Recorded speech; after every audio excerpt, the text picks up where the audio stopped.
मैंने बताया था एलसीएम लेंगे, जो एलसीएम आएगा वो इनका टोटल वर्क होगा। क्लियर इतनी बात? तो अब देखो एलसीएम लेना फिर से सिखा रहा हूं। मैंने कहा था मैं एक चैप्टर एलसीएम से अलग से स्टार्ट ना करके आपको बीच में बताता रहूंगा कि कैसे जल्दी से एलसीएम दो अंकों को लिया जाता है।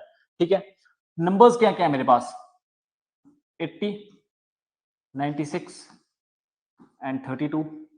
मुझे पता है 32 की अगर 3 में गुणा करूंगा तो ये आ जाएगा 96। तो मतलब 32 और 96 का एलसीएम तो मेरे पास आ गया 96। क्लियर इतनी बात? 16 क्या होता है, 96 क्या होता है, 16 इंटू 6, 16 इंटू 6, 16 6 96। क्लियर इतनी बात? अब 80 क्या होता है, 16 5 80।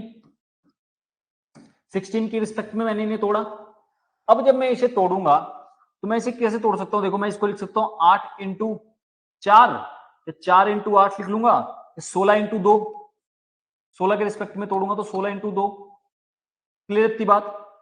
तो मैंने देख लिया कि ये जो दो नंबर्स मेरे पास थे, ये दो नंबर्स जो थे इनका एलसीएम तो मेरे पास आ गया 96, क्योंकि मैं जब मैं 32 की 3 में गुणा करूंगा मेरे पास 96 आ जाएगा, तो इनका एलसीएम मेरे पास आ गया 96। तो अब मुझे ऊपर वाले नंबर से कंपेयर करना है, तो मैं देख लूंगा, देखो ऊपर वाले नंबर में अब मुझे लेना 96 और इसका 80 का एलसीएम। तो मैं देख पा रहा हूं 96 में जो 80 का 16 था वो तो ऑलरेडी आ गया, 60 यहां कॉमन आ गया, मतलब कि जो 80 का 16 था वो 96 में ऑलरेडी इन्वॉल्व है। मुझे बचा क्या, मेरे पास बचा 5। तो जब मैं इसकी 5 में मल्टीप्लाई करूंगा मेरे पास क्या आएगा, 450 प्लस 30 इज इक्वल टू 480 इसका एलसीएम आ जाएगा। इस तरह से आप लोगों को जल्दी से एलसीएम लेना है।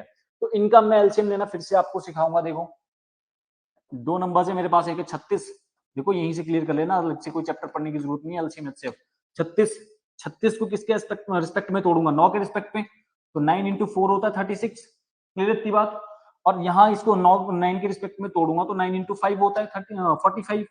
तो अगर मैंने इस नंबर का एलसीएम मान लिया ग्रेटेस्ट नंबर 45, तो अब मैं देख पा रहा हूं अगर मैंने इसे इसका एलसीएम माना तो इसमें देखो ऊपर वाले नंबर का 9 तो ऑलरेडी आ गया, तो 9 ऑलरेडी आ गया, मैंने आपको पहले भी सिखाया, 9 जब आ गया बचा 4, तो इसकी मैं 4 में गुणा कर दूंगा।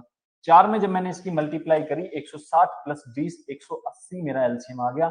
अब लाइन लगा के निकाल लो, लाइन लगा के भी निकालोगे तब भी यही आएगा। देखो ऐसे ही करना होता है एग्जाम में, अदरवाइज ऐसे करोगे ना तो दूसरे तरीके से वक्त लग जाएगा, आप लाइन मारते रह जाओगे और कोई और निकाल के ले जाएगा। एलसीएम ले लेंगे, देखो एलसीएम लेना फिर से सिखा देता हूं, है ना। 75 क्या होता है, 75 और ये आ गया 30। 15 के रिस्पेक्ट में काटूंगा मैं, देखो देखो इतना सा तो आपको दिमाग लगाना पड़ेगा, इन दोनों में कौन से नंबर से मल्टीपल उसका है को कॉमनली कट रहा है। तो देखो क्या होगा, 75 को मैं लिख सकता हूँ 15 इंटू 5, क्लियर इतनी बात, और 30 को लिख सकता हूँ 15 इंटू 2, समझ में आई इतनी बात।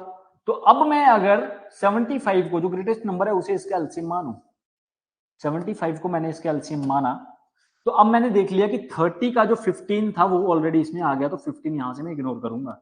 तो अब मेरे पास जो बचा 30 का जो 2 था वो लेकिन बच गया, तो 75 को मैं 2 में मल्टीप्लाई करूंगा 150 आ जाएगा, है ना, 140 और 150 आ गया। तो 150 जो था इसका एलसीएम आ गया, या आप डायरेक्टली भी देख के कैसे मार सकते थे।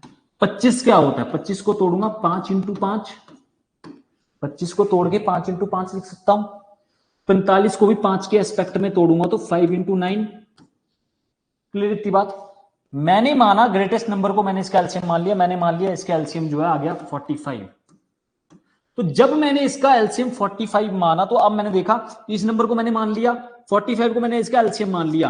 अब 45 जो था देखो उसमें 25 का 5 आ गया, एक 5 तो आ गया, तो 25 में भी 2 5 होते तो उसमें से एक 5 आ गया नीचे 45 में ही। क्लियर इतनी बात? तो मेरे पास बच गया एक 5, वो यहां आया नहीं, तो एक 5 की मैं और इसमें गुणा कर लूंगा, और 45 में जब मैं इसकी 5 की गुणा करूंगा मेरे पास आ जाएगा 225 जो कि सवाल का एलसीएम होगा। तो अब देखो एलसीएम कैसे लेना है, ध्यान देंगे सभी लोग। एलसीएम कैसे लेना, देखो मैंने क्या कहा था, ग्रेटेस्ट नंबर को अगर मैं एलसीएम मानता हूं, देखो तीनों जो नंबर है 55 56 56 सॉरी 66 67 और 12, 11 इंटू 5, 11 इंटू 6 और 6 इंटू 2। क्लियर इतनी बात?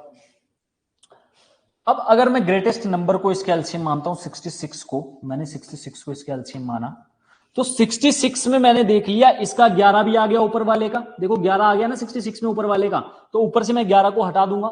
66 में ऊपर वाले का 11 आ गया और मैंने 66 में देख लिया कि नीचे वाले का क्या आ गया, 6 आ गया। ऊपर वाले से 11 आ गया और नीचे वाले से 6 आ गया, बचा कितना, 5 इंटू 2, 5 इंटू 2 बचा। तो 5 इंटू 2 मुझे पता डायरेक्टली होता है 10, या तो ऐसे लिख लो 5 इंटू 2, या मैं डायरेक्टली लिख रहा हूं 5 इंटू 2 बच गया तो मुझे पता चलेगा 10, तो इनका जो एलसीएम होगा वो होगा 660। ऐसे डायरेक्टली एलसीएम लेना लाइन